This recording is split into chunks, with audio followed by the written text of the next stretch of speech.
अखिल भारतीय प्रतिनिधिमंडल बैठक 2022 की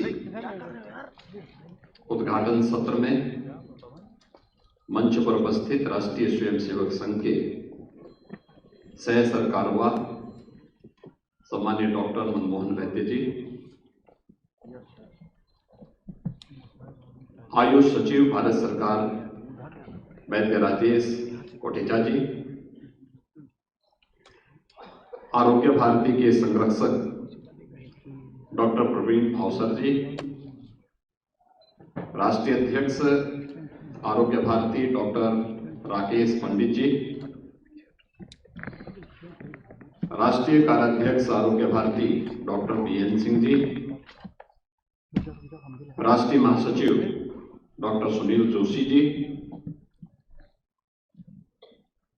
सीएमएस के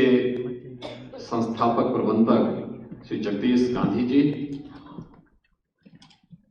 वर्चुअली आज के इस कार्यक्रम में जिनका अभी संदेश प्राप्त हुआ है, डॉक्टर मनसुख भाई मंडवा जी, प्रदेश सरकार में मेरे सहयोगी आयुष मंत्री श्री दयाशंकर मिश्र दयालु जी, देश भर से आए हुए आरोग्य भारती से जुड़े हुए सभी हमारे प्रतिनिधिगण और उपस्थित भाइयों बहनों, मैं सबसे पहले अखिल भारतीय प्रतिनिधिमंडल आरोग्य भारती के अखिल भारतीय प्रतिनिधिमंडल में उपस्थित आप सभी प्रतिनिधियों का प्रदेश की राजधानी लखनऊ में हृदय से स्वागत करता हूं। मैं आरोग्य भारती को इस बात के लिए धन्यवाद देता हूं कि उन्होंने अपनी अखिल भारतीय प्रतिनिधिमंडल की यह बैठक देश की आबादी के सबसे बड़े राज्य उत्तर प्रदेश के अंदर आयोजित किया है।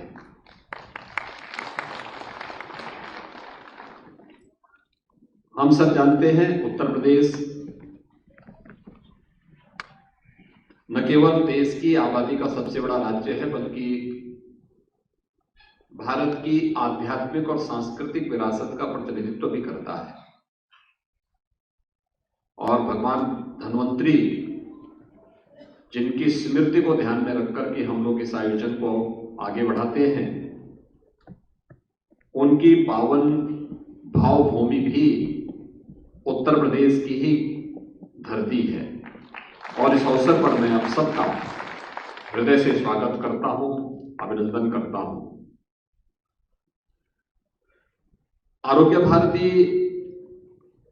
अखिल भारतीय स्तर पर संपूर्ण आरोग्यता को प्राप्त करने के लिए विगत 20 वर्षों से कार्य कर रही है। और इस सदी की सबसे बड़ी महामारी के दौरान आरोग्य भारती के स्वयंसेवकों और कार्यकर्ताओं की कार्य पद्धति को हम सब ने बहुत नजदीक से महसूस भी किया।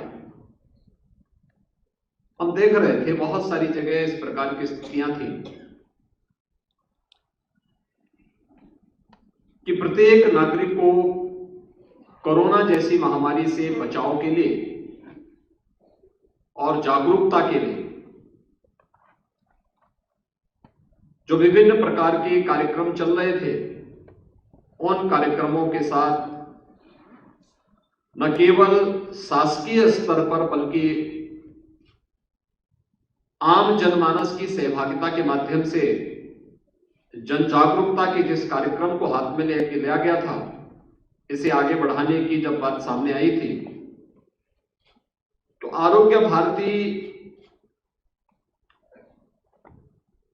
उन कुछ चुनिंदे संगठनों में से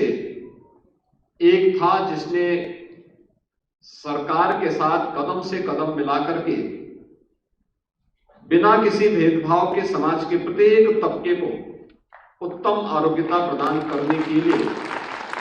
कोरोना कालखंड में एक कार्य भी उस अभियान के साथ जुड़ करके एक सराहनीय प्रयास किया था। जैसे कोरोना कालखंड के दौरान में देख रहा था, लॉकडाउन प्रारंभ होते ही अगर विभिन्न स्वयंसेवी संगठनों की मैं बात करता हूं, अकेले राष्ट्रीय स्वयंसेवक संघ और उससे जुड़े हुए स्वयंसेवक थे जो आम जनमानस की सेवा के लिए अपने आप को पूरी समर्पित भाव के साथ लगे हुए थे। और आरोग्यता के क्षेत्र में आरोग्य भारती से जुड़े हुए स्वयंसेवक, वैद्य और चिकित्सक इस अभियान के साथ जुड़ते हुए दिखाई दे रहे थे। उसने उस समय बहुत सारी चीजों को सामने रखा था। और जब हम भारत की बात करते हैं तो स्वाभाविक रूप से हमारे मन में बात आती है कि कोरोना में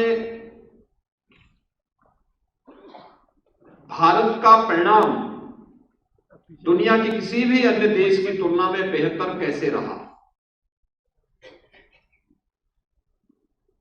ये सबके सामने है कि आदरणीय प्रधानमंत्री मोदी जी के नेतृत्व में समय से लिए गए निर्णय और समय पर की गई व्यवस्था के साथ साथ पूरे देश के अंदर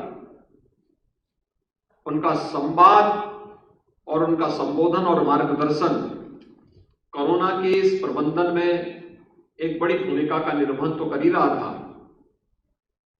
लेकिन साथ साथ सरकारी मशीनरी के साथ साथ विभिन्न स्वयंसेवी संस्थाओं ने भी इस पूरे अभियान के साथ जुड़ करके जो कार्य किया। दूसरा, भारत की जो हमारी जीवन पद्धति है, इस जीवन पद्धति ने भी प्रत्येक नागरिक को बचाने के लिए बहुत बड़ी भूमिका का निर्वहन किया। कोई भारतीय परिवार ऐसा नहीं होगा जो अपने दैनिक भोजन में हल्दी का सेवन न करता हो। हल्दी की ताकत को और उसके सामर्थ्य को दुनिया ने कोरोना कालखंड में समझा होगा, लेकिन हजारों वर्षों से अपने नियमित दिनचर्या का हिस्सा हमारी रसोई का अगर कुछ बना है तो हल्दी जरूर बना है, या हम अपने दैनिक कार्यों में जिसका उपयोग करते रहे हैं। आयुष की ताकत को, जो आयुष की ताकत को दुनिया ने कोरोना कालखंड में भले ही समझाओ, लेकिन याद करिए 2014 में प्रधानमंत्री बनने के तत्काल बाद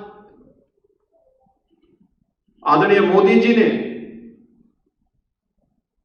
आयुष से जुड़े हुए इन सभी विभागों को एक साथ जोड़ करके